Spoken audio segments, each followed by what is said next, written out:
The learning page চ্যানেলে তোমাদের সবাইকে জানাই স্বাগত। আজ আমি তোমাদের ক্লাস 6-এর ইংলিশ টেক্সট বুকের লেসন 1-এর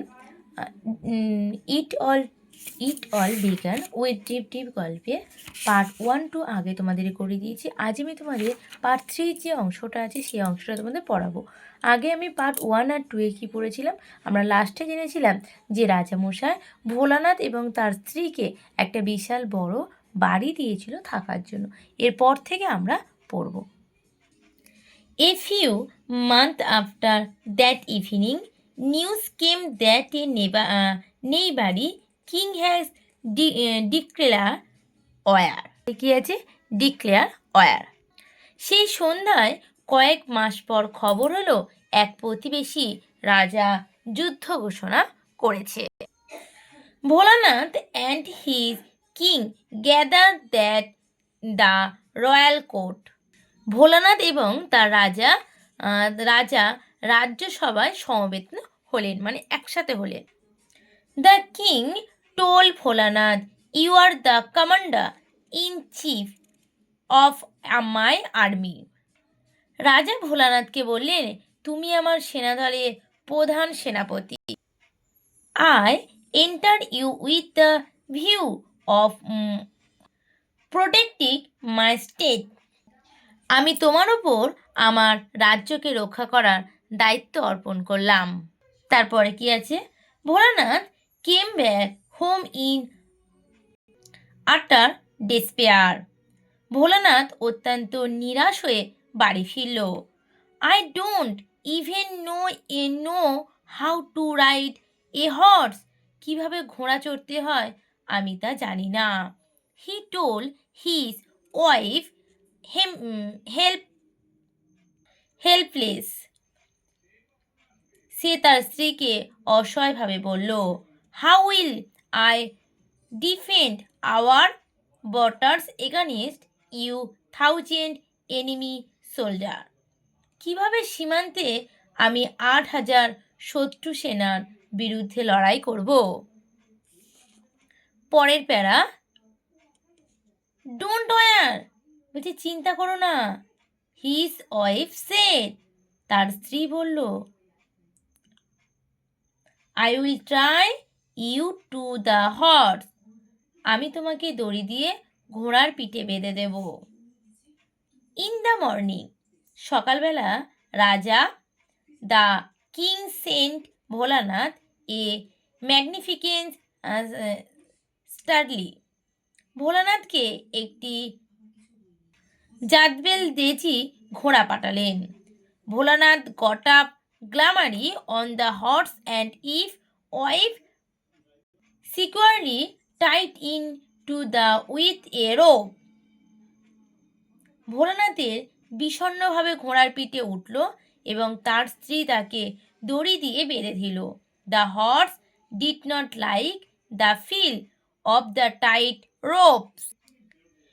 দড়ির শক্ত বাঁধন ঘোড়াটি পছন্দ হলো না। বলছে it resort suddenly and gallop off wild.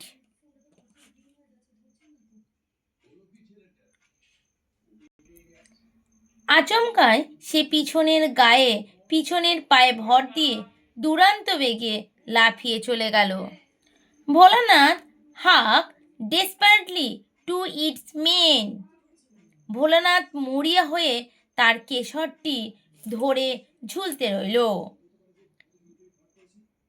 রিয়েজার্নিং that the horse was headed straight from the enemy camp, Bholanath shouted in fear.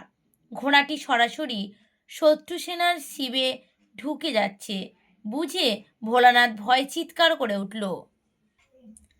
The horse could not be stop, ঘোড়াটিকে থামানো গেল না।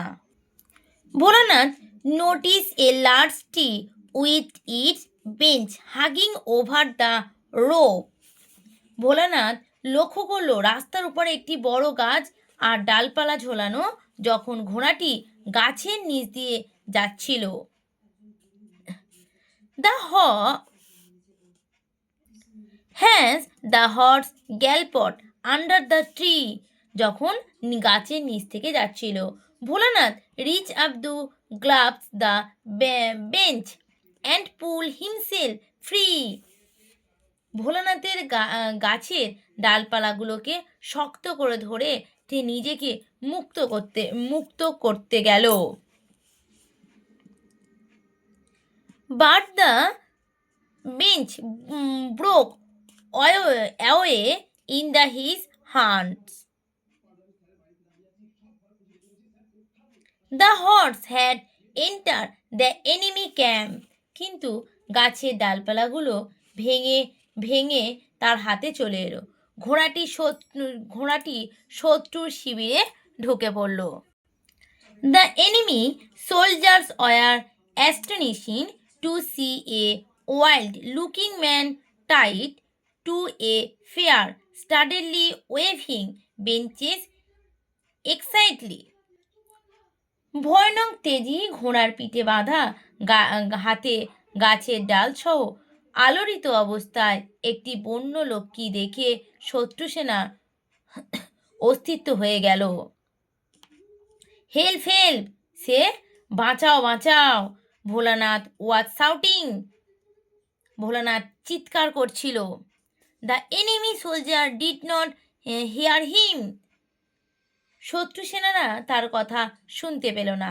দে ওয়ার গেটলি স্কেয়ার্ড, বলছে তারা খুব ভয় পেয়ে গেল। This must be some great warrior come single handedly to difficult us, বলছে যে একলা আমাদের হারাতে আসছে সে নিশ্চয় বড় কোনো যোদ্ধা হবে।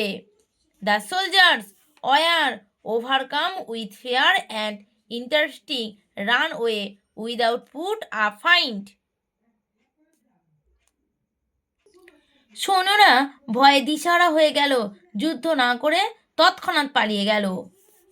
সুন the news of the Bholanath great victory spread, দীর্ঘই ভোলানাথের দারুণ জয়ের খবর ছড়িয়ে পড়ল। Everywhere was amazing that the heart defend his stage all by himself against and 1,000 enemy soldier, সে একা 8,000 সৈন্যর বিরুদ্ধে লড়াই করে তার রাজ্যে জিতিয়েছে জেনে সবাই আজব হয়ে উঠল। The king awarded him a public ceremony, রাজা একটি অনুষ্ঠানের আয়োজন করলো। Bholanath became the leech, Bholanath কিংবদন্তি হয়ে উঠল। It all the state with the deep deep, এই সমস্ত কিছুই শুরু হয়েছিল একটা বৃষ্টির ফোঁটা দিয়ে। আজ তোমাদের এই পর্যন্ত। পরের দিন আমি পরের অ্যাক্টিভিটিগুলো আগে করব, তারপর তোমাদের আমি চলে যাব পরের লেসন নিয়ে।